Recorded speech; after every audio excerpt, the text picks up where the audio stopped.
In a world where everyone's trying to look strong, very few ever become strong. Not physically, mentally. And that's the difference between those who survive and those who lead. Life will test you.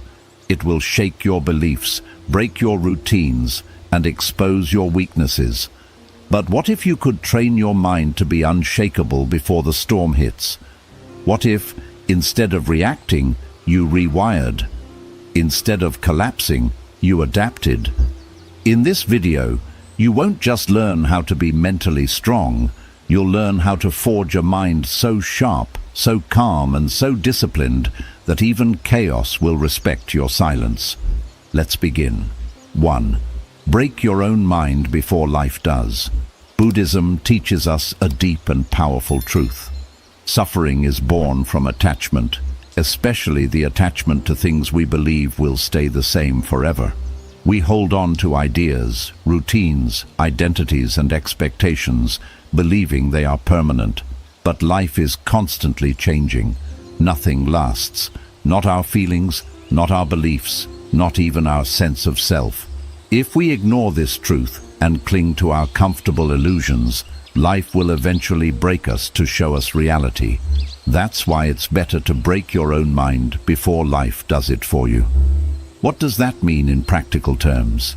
It means you must learn to question yourself regularly. Ask, what beliefs am I holding on to that no longer serve me? What fears am I avoiding? What parts of my identity are keeping me stuck? Be willing to let go of the version of yourself that you've outgrown. Let go of pride. Let go of certainty. Destroy the ego that says, I already know. Because when you face your own illusions, gently, honestly, and consistently, you build true mental strength. This isn't about becoming someone else. It's about peeling away what's false so you can live from a place of truth. Confront your blind spots. Challenge your assumptions. Interrupt your patterns. Yes, it will be uncomfortable, but that discomfort is growth. That's where awakening begins. Life has a way of forcing you to evolve if you don't do it willingly. So take the lead. Tear down the walls in your mind now. While you have the chance to rebuild with clarity and wisdom, that is the path to true inner freedom. Most people live as prisoners of their emotions. The moment something triggers them, an insult, a delay, a disappointment, they react without pause. But reacting impulsively to everything that happens around you is a sign of mental weakness. True mental strength comes from learning how to pause, observe and respond, not react. Buddhism teaches that our suffering often comes not from events themselves, but from our untrained responses to those events. In other words, it's not what happens to you. It's how you respond that determines your peace. To starve your reactions means to stop feeding your impulses with energy and attention. It means you no longer allow every thought or emotion to dictate your behavior. You take a breath before replying to a rude comment. You observe your anger without unleashing it. You feel the fear rise, but you don't let it paralyze you. You sit with the discomfort instead of running from it. Every time you resist the urge to react, you weaken its power. Like a fire without fuel, the emotion dies down. In Buddhist practice, this is known as mindfulness, learning to watch your mind like a detached observer. Instead of being swept away by the storm of emotion, you become the calm center of the storm. You realize that feelings come and go like clouds passing through the sky. They are temporary and not who you are. When you stop reacting to every thought or emotion, you begin to take back control of your inner world. This habit doesn't mean you suppress your emotions or pretend to be okay when you're not.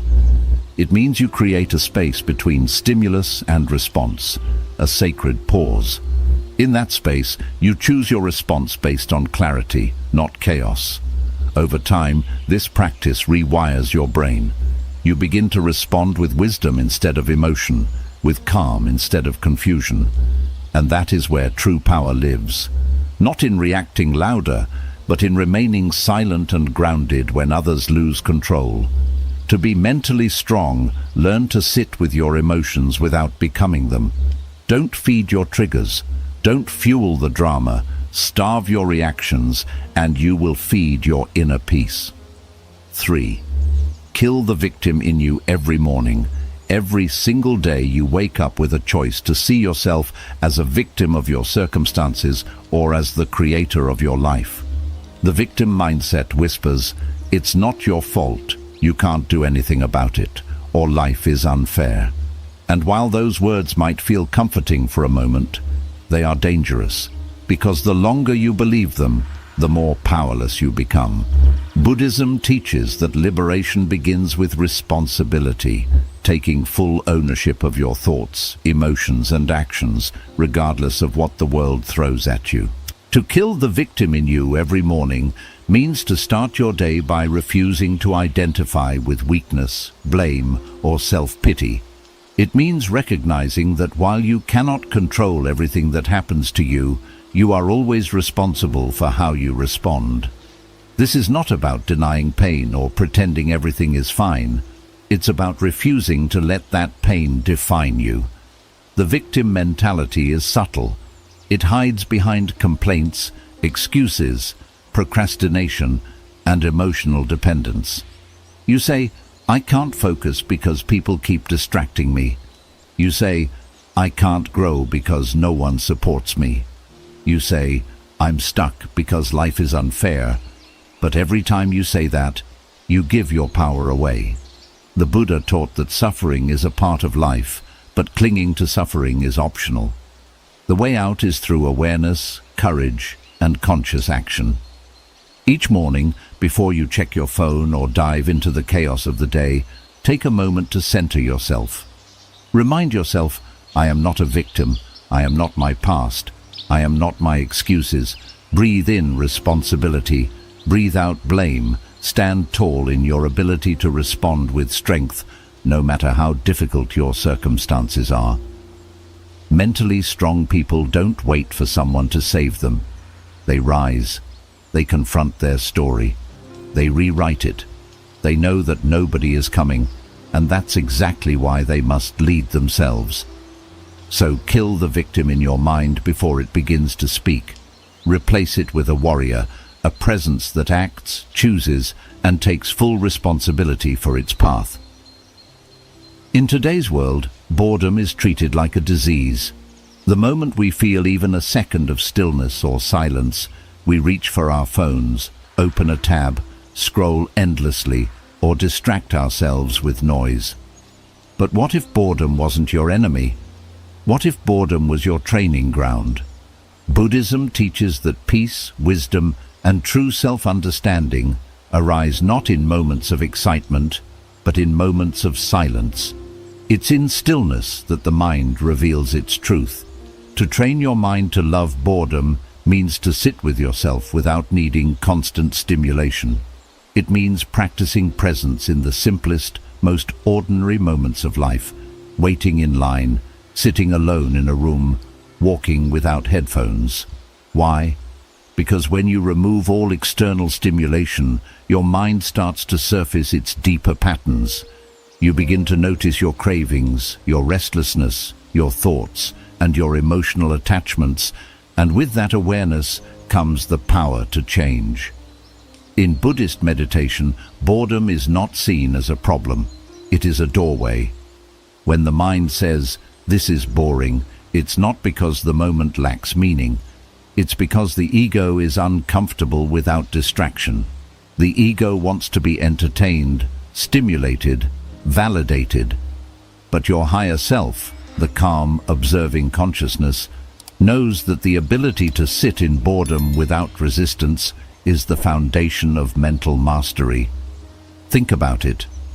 If you can't sit still for 5 minutes without reaching for a screen, how will you handle real adversity? If you can't be alone with your thoughts, how will you hear your intuition?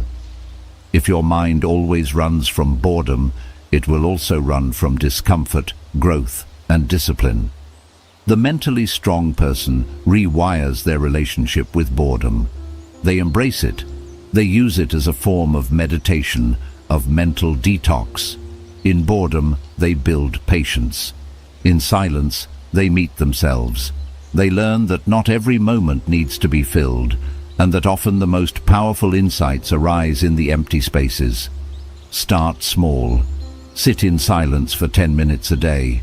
Go for a walk without music. Eat a meal without a screen.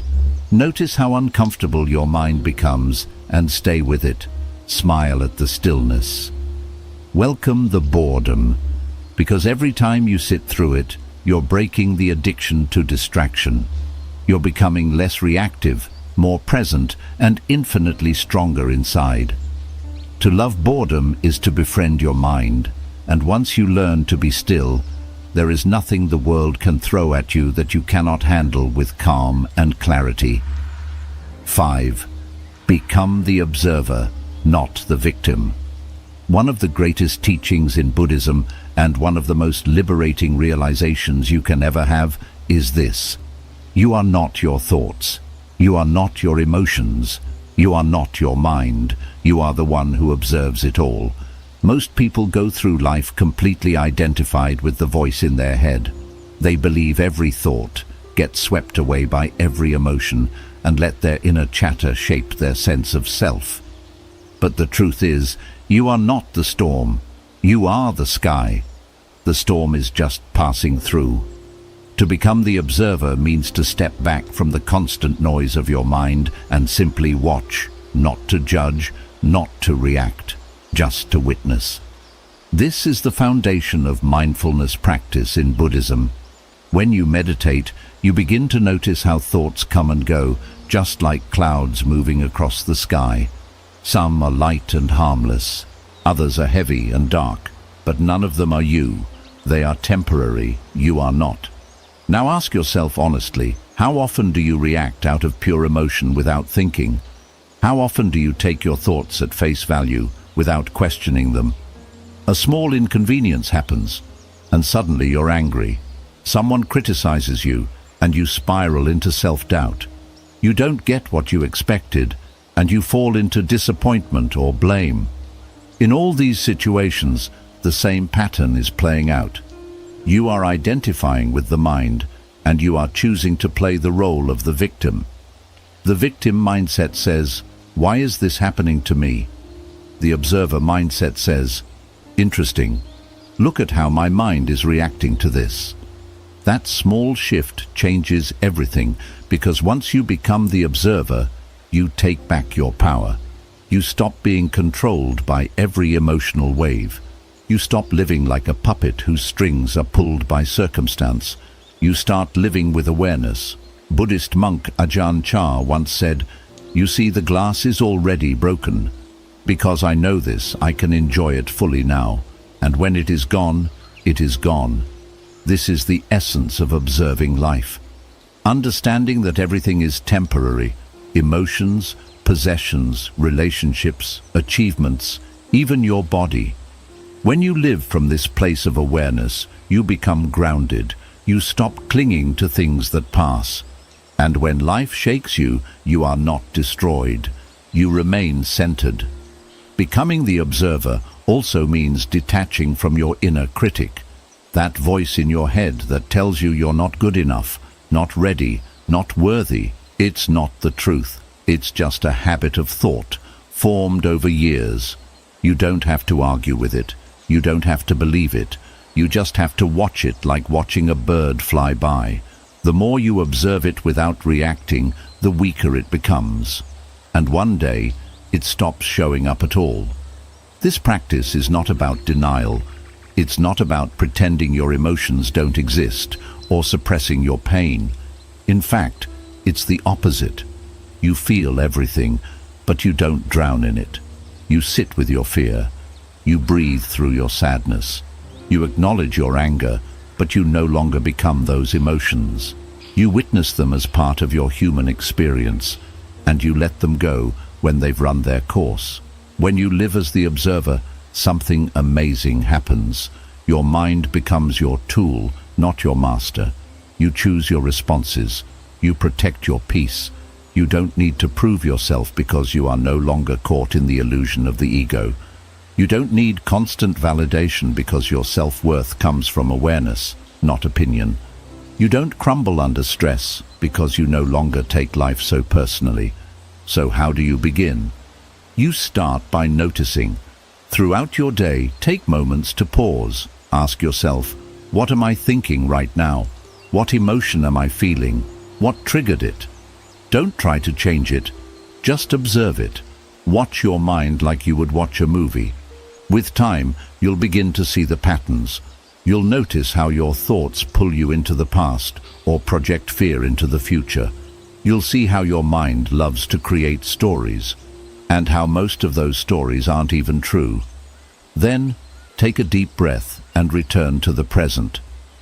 This moment is the only reality. Everything else is a thought. As you practice this more and more, you'll develop an unshakable calm. You'll be able to sit in chaos without losing your clarity. You'll be able to feel emotion without being dominated by it. And you'll realize the most important truth of all. Your awareness is stronger than anything your mind can create. To become mentally strong, you must stop identifying with every fear, every doubt, every passing feeling. You must sit above the storm, not inside it. You must become the watcher of your mind, not the victim of it. This is the essence of true power, still, present, untouchable. 6. Respect your own boundaries like a king.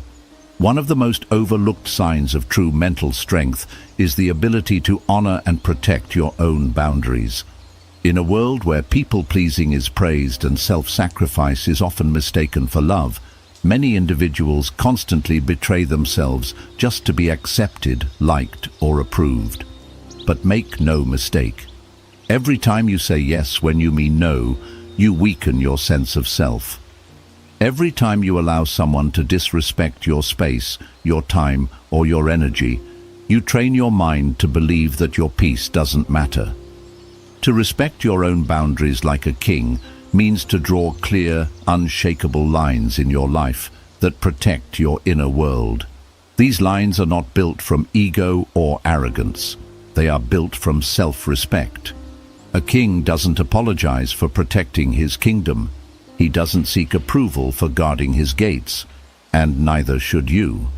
Buddhism teaches the importance of right action, acting in ways that are rooted in integrity, mindfulness, and compassion. But compassion doesn't mean allowing others to drain you. Compassion doesn't mean carrying emotional weight that was never yours to bear. True compassion must begin with yourself. You cannot pour from an empty cup. You cannot bring peace to others while allowing your own mind to be in constant turmoil. Many people struggle with boundaries because they confuse them with rejection. They believe that setting boundaries will hurt others, make them feel guilty, or make them seem selfish. But here's the truth. Healthy boundaries do not push people away. They simply show people where you end and where they begin. They create space for honest connection. They teach others how to treat you. They protect your energy so you can give from a full heart, not from obligation. Ask yourself, how often do you allow others to cross your emotional lines just to avoid confrontation? How often do you say yes to things that drain you because you're afraid of being disliked? How many times have you silenced your truth just to maintain peace on the outside while feeling completely broken on the inside? These small betrayals add up. Over time, they erode your confidence, your clarity, and your self-worth. You begin to resent others, not because they're bad people, but because you never taught them how to respect you. And why didn't you teach them? Because you didn't respect yourself first. When you start respecting your boundaries like a king, everything changes. You stop explaining your number. You stop over-justifying your decisions. You start walking away from people, habits, and situations that no longer serve your highest self. And you do it with peace, not with anger, because you're no longer trying to be everything to everyone. You're trying to be everything to yourself first. Buddhism also teaches non-attachment, not just to material things, but to identity. You don't have to be the nice one. You don't have to be the always available one. You don't have to keep playing the role that others have put you in. You can let that identity go and choose a new one. One that serves your growth, your truth, and your peace. This doesn't mean you become cold, distant, or selfish. It means you learn to give from a place of fullness. When your energy is protected, your heart opens wider. When your time is respected, your presence becomes more powerful. When your mind is clear, your love becomes more conscious. Setting boundaries may feel uncomfortable at first, especially if you're not used to it. You may feel guilt. Others may resist. But remember, anyone who is truly meant to be in your life will respect your truth, not just your convenience. And anyone who leaves because you've chosen self-respect over self-abandonment is doing you a favor. So how do you begin this process? Start by identifying where in your life you feel resentment, exhaustion, or emotional tension. These are signs that a boundary is needed. Next, clearly define your limits. How much time, energy, or emotional investment you're willing to give. Communicate your boundaries firmly but kindly. You don't need to defend them, you just need to live them. Then comes the hardest part, enforcing them. You must be willing to disappoint others in order to be true to yourself. That's not cruelty, it's maturity. That's not selfishness, it's self-preservation. When you show up for yourself consistently, you teach the world that you are not to be taken for granted. A king does not chase validation. A king does not beg to be heard. A king sits calmly on his throne, centered in his truth, grounded in his presence. Be that king for yourself. Build walls that protect, not isolate. Draw lines that empower, not divide. Respect your own boundaries like your life depends on it, because your peace absolutely does. 7. Practice emotional fasting. In the modern world, we are constantly consuming not just food, but emotions. We consume anger from social media, fear from the news, drama from relationships, and stress from overstimulation. Just like overeating leads to physical illness, emotional overconsumption leads to mental and spiritual exhaustion. You become reactive, anxious, drained, and disconnected from your own center. That's why emotional fasting is not just a practice, it's a necessity. Emotional fasting means taking conscious breaks from absorbing and reacting to every emotion that arises within or around you. It means refusing to feed every mood, every trigger, every craving for validation, every impulse to argue, complain, or control. Just like physical fasting cleanses the body, emotional fasting clears the mind and purifies the heart. In Buddhism, this aligns perfectly with the practice of mindfulness and non-attachment. The Buddha taught that our suffering is often not caused by the emotion itself, but by our attachment to it, our need to hold on to it, justify it, or express it at all costs. Emotional fasting doesn't mean repressing or ignoring your emotions. It means becoming aware of them and choosing not to feed them with reaction. Think about your typical day. How many emotions do you take in from others? How often do you hold on to resentment that isn't even yours? How many times do you feel anger, sadness, or anxiety and react right away without stopping to ask where it came from or if it really needs your attention? Emotional fasting is about choosing to respond instead of react. It's about protecting your emotional space. You stop being open to unnecessary drama. You stop wasting your energy on people who push your buttons just to get a reaction. You stop joining arguments just to prove you're right. You stop feeling the need to fix everything and everyone. You start to understand that peace doesn't come from trying to control the world. It comes from learning how to manage your own reactions. Start with small steps. Begin your morning with purpose. Today, I won't feed my anger. Today, I will notice my emotions without becoming them. When something upsets you, take a deep breath. Ask yourself, does this emotion need to grow, or can I just feel it and let it go? You'll be surprised by how much strength you gain just by pausing. Another way to fast emotionally is to disconnect from emotional noise. Take a break from the media, from harmful conversations, from places that constantly stir up negativity. Make quiet moments in your day, times when you return to yourself. Reconnect with your breath and check in with how you really feel beneath all the noise. This isn't avoiding, it's emotional hygiene. Just like you wash your body, you also need to clear your emotional space. Emotional fasting also means not feeding off others emotionally.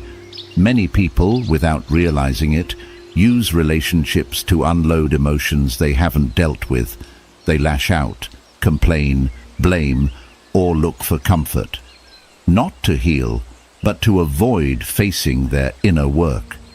When you practice emotional fasting, you stop relying on others to manage your feelings. You take full ownership of your inner state. You learn to stay with discomfort instead of passing it on. This doesn't mean you become cold or distant. Actually, it's the opposite. Emotional fasting makes room for deeper, more mindful connection. When you're not led by emotional reactions, you show up with clarity, presence, and kindness. You listen more, talk less, and don't take things so personally. You realize everyone is dealing with something, and not everything needs a response. Buddhism teaches the value of equanimity, a steady, peaceful mind that doesn't rise or fall with every emotional wave. Emotional fasting is a powerful way to build equanimity. It shows you that emotions are like the weather. They come and go. Some days are stormy, others are clear and bright. But you are the sky, always present, always observing, unchanged at your core. There is deep wisdom in holding back. Just because you feel something doesn't mean you need to act on it. Just because someone offends you doesn't mean you have to react. Just because the world is noisy doesn't mean you have to raise your voice too. True strength doesn't come from reacting. It comes from the stillness between the trigger and your response. So give yourself a day, an hour, or even just a few minutes to emotionally fast. No reacting, no explaining, no defending, just watching, just breathing, just being. Over time, you'll notice your emotional strength growing. You'll be less shaken by chaos, more grounded in calm, and more in touch with your higher self. Emotional fasting isn't about ignoring emotions. It's about becoming emotionally free. It's about choosing which feelings deserve your attention and which ones can drift by like passing clouds. It's about clearing the noise so you can hear the voice of your soul. Practice emotional fasting, and you'll see that your true power isn't in how strongly you feel, but in how peacefully you choose. Mental strength isn't about being hard on the outside. It's about being steady on the inside. True strength isn't built through ego, anger, or pretending to have it all figured out. It's built quietly, in the unseen moments, when you choose calm over reaction, discipline over ease, and truth over illusion. Each of these practices, challenging your own thoughts, holding back reactions, letting go of the victim mindset, sitting with boredom, becoming the observer, honoring your limits, and stepping away from emotional chaos, is a step back to your inner strength. Not the kind of strength that controls others, but the kind that gives you full control over yourself. Buddhism teaches us that the mind is everything. What you think, you become. What you practice each day, the small, steady acts of awareness, discipline, and self-respect, shapes your entire future. You don't become mentally strong in a single moment. You grow stronger each time you choose growth over comfort, stillness over noise, awareness over reaction. Keep choosing, keep rising. And remember, your strength isn't in how loud you shout. Your strength is in how quietly you stay grounded while the storm swirls around you, and smile because you know it can no longer shake you.